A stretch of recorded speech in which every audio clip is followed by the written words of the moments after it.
Buenas tardes compañeros o buenos días, mi nombre es Betsabe Reyes Vázquez y a mí me tocó exponer el día de hoy el mecanismo de la herencia. ¿Qué es la herencia? La herencia en la biología y en la genética se entiende por herencia en la suma de los procesos mediante las células, las características físicas, bioquímicas o morfológicas de los seres vivos son transmitidas de progenitores a sus descendientes. Dicha transmisión se da gracias a los genes, unidades mínimas de información biológicas contenidas en los cromosomas, y expresados molecularmente en la matriz del ADN. La herencia abarca un proceso en la apariencia paradójico de constancia y variación. O sea, las características generales de la especie se mantienen intactas con el paso de las generaciones, mientras que el individuo de una misma especie se produce una amplia variación. Esto es posible porque cada uno de ellos posee un mismo marco genético, o sea, un genoma. Un genoma determinado por la especie, pero es expresada en una configuración absolutamente única de los genes, que solamente los gemelos idénticos pueden obtener.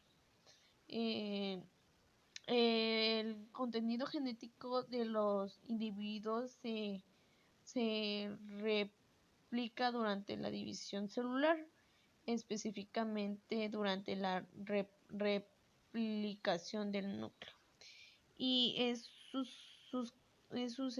susceptible de sufrir mutaciones o alteraciones, algunas de las cuales pueden transmitirse a la descendencia y otras no. En dichas alteraciones propias de la combinatoria al azar de los procesos genéticos, pueden estar dolencias, enfermedades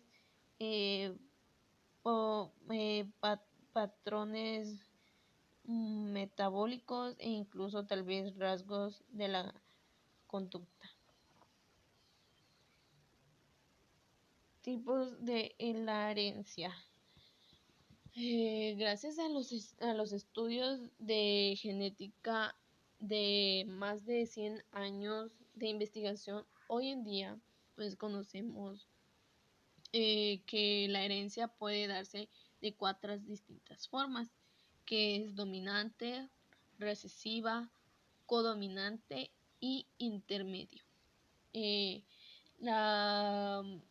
acuerdo al modo en que los genes estén dispuestos en el interior de los cromosomas, dichas formas, el dominante es aquel rasgo heredado que demuestran preferencias por manifestarse y que estén presentes en el fenotipo del individuo. Esto significa que una persona hereda una copia normal y otra una mutada de un gen. Y sin embargo, la copia mutada va a dominar sobre o anular a la copia funcional. Esto da lugar que el individuo esté afectando por una enfermedad genética, que la enfermedad genética afecta a la persona en particular va a depender de las instrucciones que el gen mutado supuestamente haya dado al cuerpo. Algunas enfermedades genéticas dominantes afectan a la persona desde su nacimiento y otras solo afectan cuando la persona ha llegado a una edad adulta.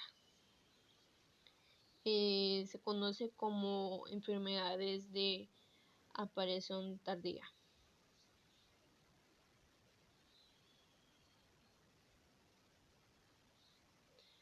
Recesiva. Son aquellos rasgos heredados que se encuentran presentes en el genoma pero no da manifiesto. Únicamente pueden cuando no están en presencia de un gen dominante. Algunas enfermedades son heredadas de forma recesiva. Esto significa que una persona tiene que heredar dos copias mutadas del mismo gen.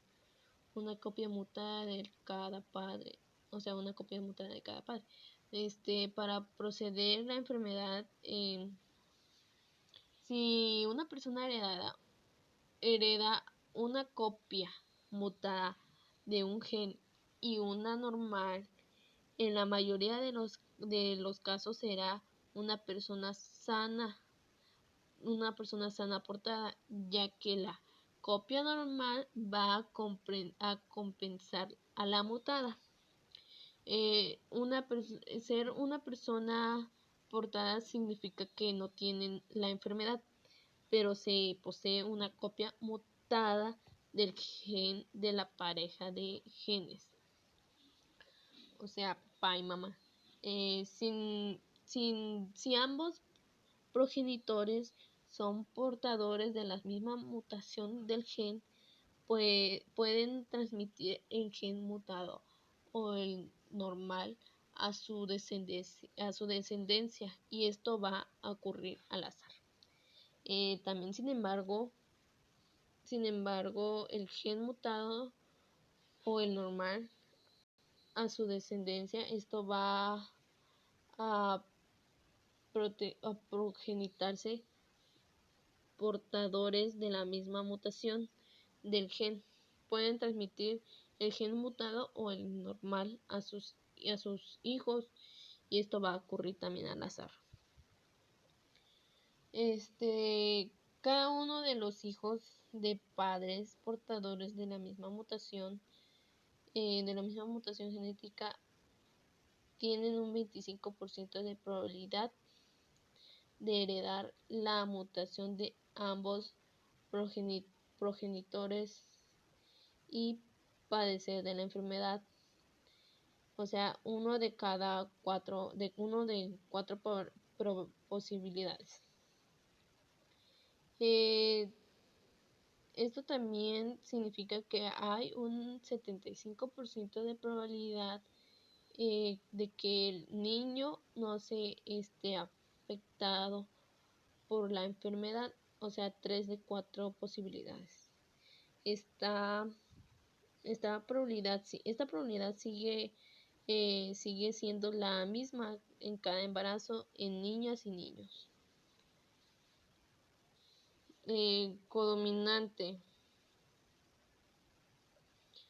En ciertos casos, ambos caracteres pueden expresarse al mismo tiempo en una suerte de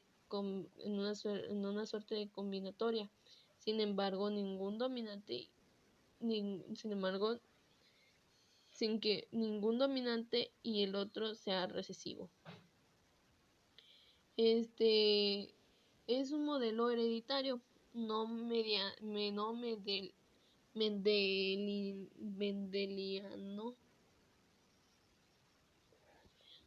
Es mendeliano, donde el estado heterocigoto no hay gen recesivo, sino que ambos se compartan como dominantes, tal como una herencia intermedia. Pero, a diferencia de esta última, Ambas características se manifiestan sin mezclarse. En la representación de las características en la herencia codominante se utilizan dos letras mayúsculas iguales con una letra en superíndice también en mayúscula, indicando que la característica que manifiesta. Por ejemplo, yo puse unos ejemplos de unos pollos. El pollo que tiene plumas blancas es CB. Y el pollo que tiene plumas negras es NCN. Son homocigotos, los dos, el negro y el blanco.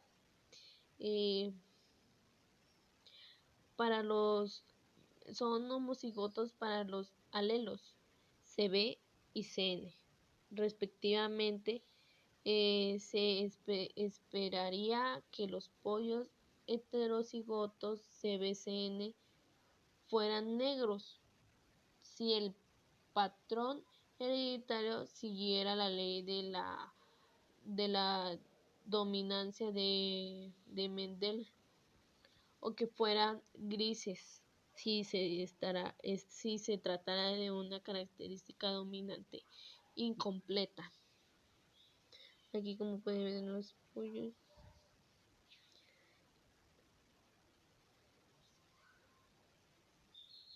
ahora el intermedio. Intermedio también llamada dominancia parcial. Esto ocurre cuando el gen dominante no logra manifestarse del todo y lo hace a medias, lo que resulta que en una situación intermedia de empate entre los genes manifiestos a medias. Un carácter heredado con patrón de herencia intermedia expresa los dos alelos que posee el individuo, pero ninguno de ellos se posee como originalmente es, sino que se va un fenotipo intermedio. Por ejemplo, yo puse las rosas y las flores rojas y las flores blancas se cruzan y se obtienen flores rosas. Cuando los dos genes son semejantes, se dice que es homocigoto. Significa que ese organismo tiene sus genes iguales para el mismo carácter. Cuando son diferentes, se dice que es heterocigoto, es decir, que sus genes para ese carácter, la altura son distintos, o sea, el tipo de su color, el tipo de ojos que tiene, su color de ojos y su altura, su color de piel también. Cuando ninguno de los genes es dominante, se dice que se ha producido una herencia intermedia. Aquí pueden ver las rosas y el animal, que no, el animal no es el mismo como su hermanito, él es albino, porque ahí hubo una herencia intermedia. La importancia de la herencia. La importancia genética es vital para la existencia y continuidad de la vida como lo conocemos. De hecho, podría decirse que es un rasgo biológico que le da objetivo a la vida.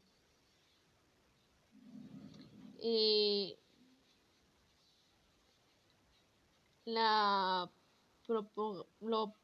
propagación del genoma de la especie y su paulatina adaptación del entorno garantizan que la especie toda sobreviviría. aunque los individuos permanezcan. La herencia permite, además de la evolución, en la medida en que las ventajas adquiridas y exitosas pueden transmitirse a la descendencia, lo cual en los casos radicales pueden manifestarse en la creación de una completamente nueva, o sea, una especiación. Sin herencia la vida estaría impedida de crecimiento en complejidad y diversificación en las especies, y las especies podrían aspirar apenas a repetirse en el vínculo, sin poder transmitir a las nuevas generaciones la memoria genética de la especie. Sin herencia, la reproducción no tiene demasiado sentido. El genotipo y fenotipo. El genoma es el marco genético de la especie, parte de la que se mantiene invariable. A lo largo de las generaciones, a menos que, como ocurre en la evolución, se produzca una variación tan radical y exitosa que dé pie a la aparición de una nueva especie. Cada individuo posee una expresión única y irrepetible de dicho genoma, o sea, una información genética total de su organismo, que llamaremos genotipo. Todas las células nucleadas del cuerpo humano poseen el genotipo entre dos organismos en su ADN, excepto las células sexuales o gametos, que poseen la mitad de la carga genética, ya que su propósito es mezclar ese medio genético con el otro medio genotipo del genoma contrario durante la fecundación, o sea, óvulos y espermatozoides. Este genotipo, por otro lado, se materializa en una serie de características físicas y perceptibles que forman el fenotipo. El fenotipo individual. Sin embargo, aunque el genotipo es la información genética que rige en proceso el fenotipo, este último también será determinado por el entorno en el que el individuo se desarrolla. De manera que el genotipo más el entorno se forma el fenotipo. De este modo, algunas condiciones concretas de cada individuo serán atribuidas a su genotipo, mientras que otras serán producto de la dinámica de cambios propicada de su entorno. El gen es el morado, el entorno pues es el campo, el aire, y se forma el fenotipo, que es la planta, la cosecha, etcétera. Y eso fue todo, compañeros. Mi nombre es Betsa Vázquez y hasta luego.